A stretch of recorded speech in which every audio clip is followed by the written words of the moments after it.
지난밤도 편히 주무셨습니까? 7월 22일 수요일 한 절 앉기 시작하겠습니다. 어제 말씀드린 것처럼 시작하기 전에 로마서의 주제 말씀을 함께 암송하고 시작해 보도록 하겠습니다. 네, 여러분 준비되셨습니까? 네, 저만 준비하면 될 것 같은데 네, 제가 물론 암송하고 있지만 혹시 NG가 날지 모르니까 오늘은 이제 자막을 띄워놓고 한번 다 같이 봉독해 보겠습니다. 네, 이제 시작하겠습니다. 내가 복음을 부끄러워하지 아니하노니 이 복음은 모든 믿는 자에게 구원을 주시는 하나님의 능력이 됨이라. 먼저는 유대인에게요, 그리고 헬라인에게로다.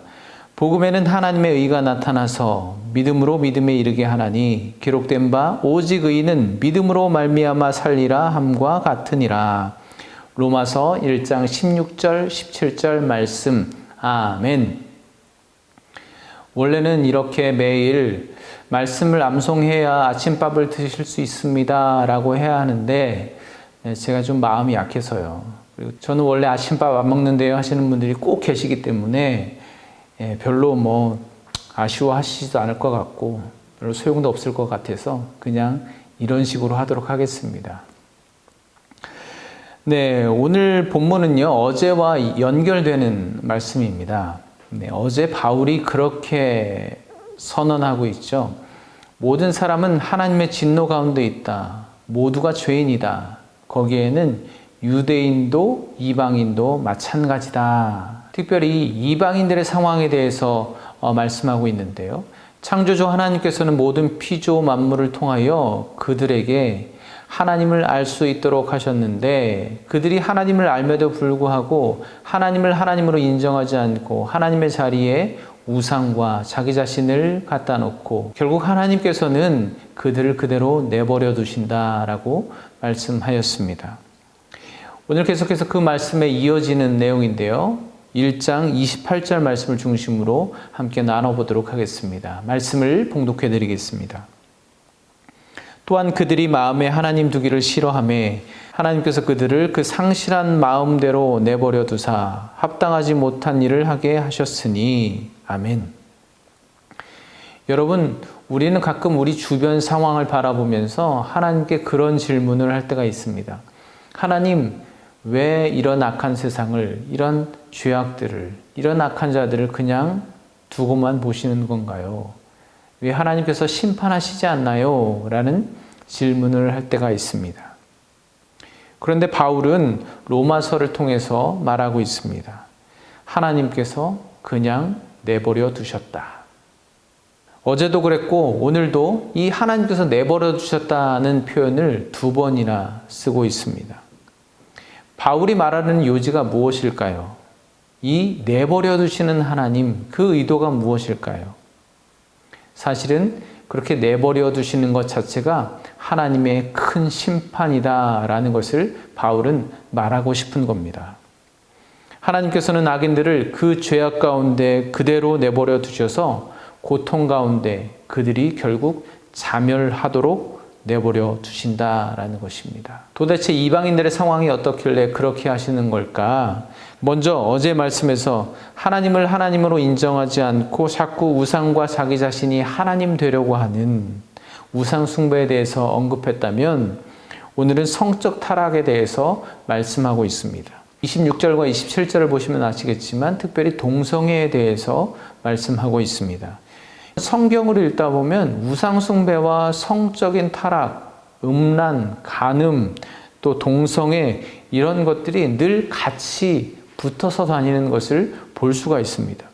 왜냐하면 우상 숭배도 성적인 문제도 하나님이 정하신 순리에 어긋나는 것이기 때문에 그렇습니다.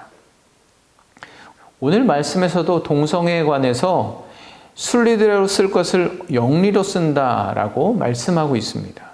창조주 하나님의 계획과 목적에 따라서 하나님이 정하신 순리에 따라 살아가야 하는데 역행하는 영리로 쓰는 극단적인 2가지 모습이 바로 우상숭배와 동성애입니다. 우상숭배가 영적인 것이라면 동성애는 육적인 것이라고 말할 수 있겠죠. 그런데 여러분, 어제도 그랬고 오늘도 말씀하지만 더 심각하고 큰 문제는 하나님께서 그들이 그렇게 그들의 죄악 가운데 머물다 자멸하도록 내버려 두신다는 것입니다. 우상숭배, 동성애는 큰 죄악, 극단적인 죄악인 것이 틀림없습니다. 하나님은 그들을 그렇게 끝까지 가도록 내버려 두십니다. 29절 이하에는 여러 가지 죄악들이 열거되고 있습니다. 제가 한번 쭉 말씀드려 보겠습니다.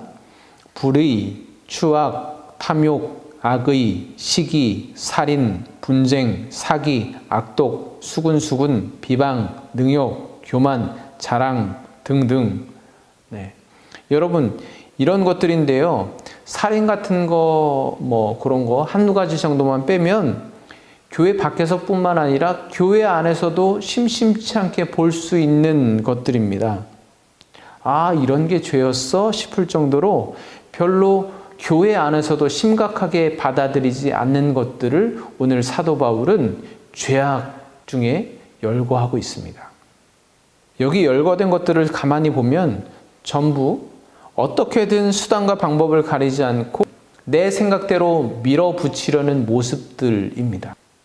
한 사람, 한 개인이 하나님과의 관계가 깨어지면 그 마음에서 하나님이 아닌 자기 자신이 하나님의 자리를 차지하고 있으면 다른 사람과의 관계에서도, 공동체의 관계에서도 자기가 하나님인 것처럼 그 자리를 차지하려는 모습이 아주 단적으로 보여지는 죄악들인 것입니다.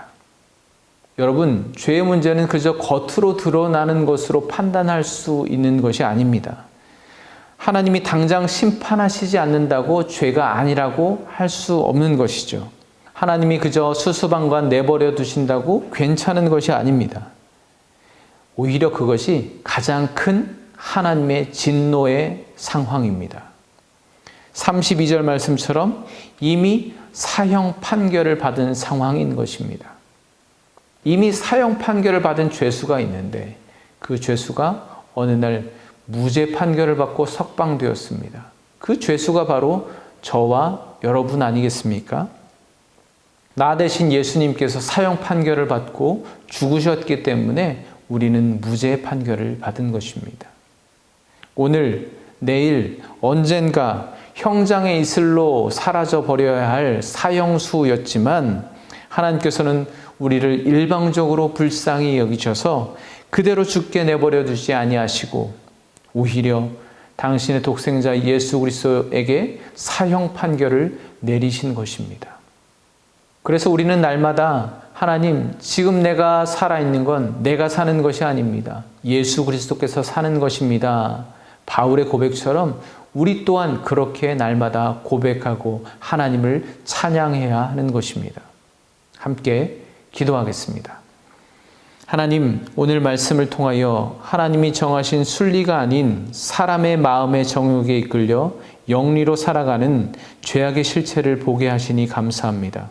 하나님, 오늘도 연약하여 죄악으로 향하는 저를 그냥 내버려 두지 아니하시고 다시 주님의 말씀으로 돌이키게 하여 주시옵소서. 말씀이 기준이 되어 하나님의 순리대로 살아가게 도와주시옵소서. 길과 진리 되시는 예수 그리스도의 이름으로 기도합니다.